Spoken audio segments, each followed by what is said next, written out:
like to share my teacher timeline because at some point in time I'm going to get old and not remember and can't tell it. And frankly, I'm at the point in my life where I'm ready to share things and hopefully help other teachers. And by knowing my experience and my background will hopefully help other teachers understand who I am and why I am the way I am as a teacher and the beliefs that I have in the teaching world. So my teaching timeline goes like this. I graduated from BYU, Idaho, which I absolutely love living in Idaho, one of my favorite places to live. I lived there for 4-ish years, I guess 5 years. So finishing up my degree, and I was put into 4th grade as a student teaching assignment. And I was excited because my goal had been to teach 3rd grade. That's where I thought I was going to like it the most. And so 4th grade, I was like, okay, that'll be good. So I worked at a small school in Teton, and I mean small. I think my class had 14 kids that year. Like, it was pretty small, and some of the other classes were smaller. But I absolutely loved working at that school and out in the middle of nowhere. So I was student taught there, and I loved it. I loved the age. It was so much fun to get to know kids at that age. And I was able to learn from my mentor teacher by watching her and seeing how things were done.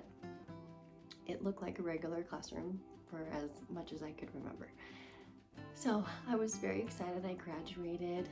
At the time I was working as a supervisor at Melaleuca in Rexburg, Idaho, and I had been there for several years in several different positions, and now I was a full-time supervisor at the call center, and I loved it. It was definitely a favorite job of mine, was to work there. I had so many friends. They were like family to me. So I was working there full-time in the evenings while my husband was finishing up school. And summer came, and I didn't have any plans except to work my regular job.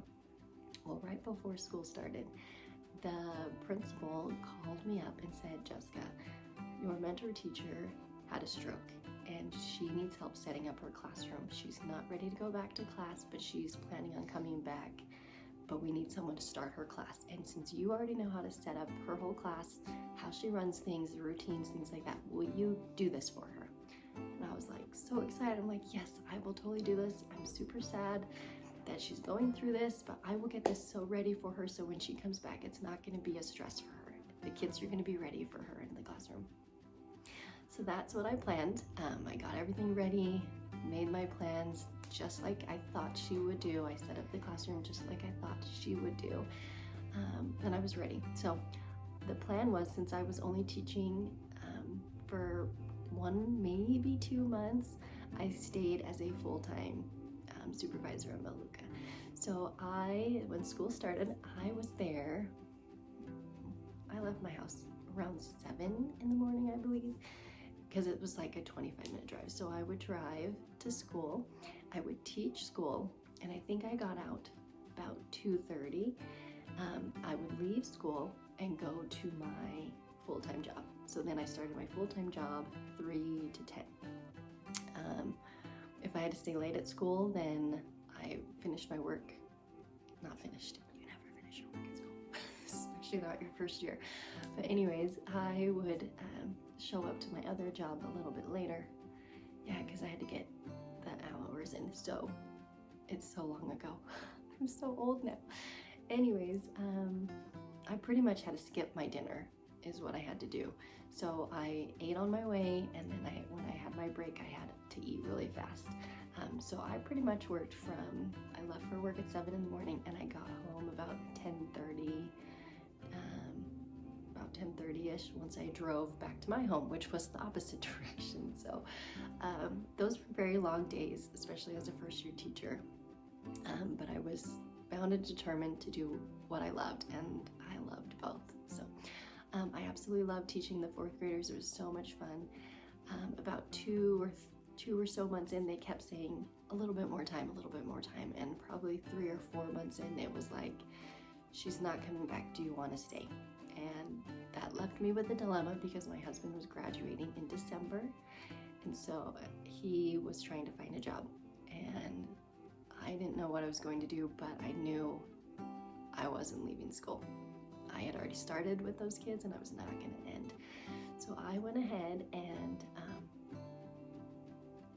told my husband that I was staying in Idaho to finish teaching, and he could find where he was going to work and I would join him after. So that's what we did. He moved to Idaho in December, and I stayed he moved to Utah in December, and I stayed in Idaho. I did move because I moved in with another teacher because I couldn't afford rent on top of things now that he was no longer there. So I moved in with another teacher, so I was closer to work, to school, but then I couldn't leave my supervisor job because I knew I only had a few more months with the people that I've spent years with before I left. So I stayed full-time. So my first year teaching, I worked 2 full-time jobs, a teacher by day and a supervisor by night.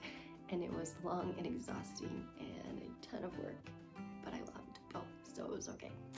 Anyways, my first year teaching, when I found out that she was no longer coming back, I changed things. I started doing things the way I wanted to, and I just made a few changes.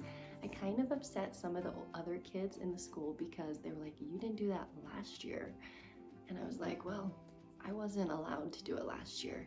This year, this is my class, so now I can do it the way I want. So I made a few kids mad, and I felt bad about it because it wasn't anything against them. It was just, I finally felt like I had a little bit more freedom to do what I wanted.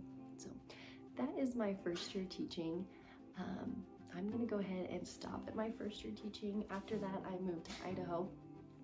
I only made it 2 weeks, and I drove right back up to Idaho, and I spent some time with my friends in the summer, and I spent time with my students, and I was no longer a teacher, so they had a girls' night sleepover. The boys came and played games.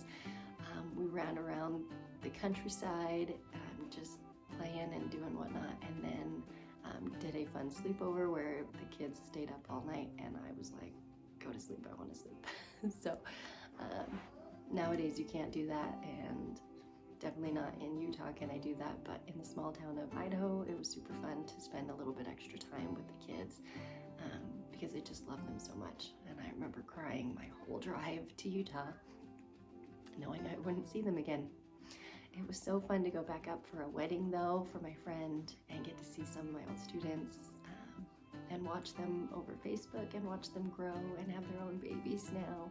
And I just love it so much. So that was my first year teaching. I will continue my story on another video, so these don't get too long.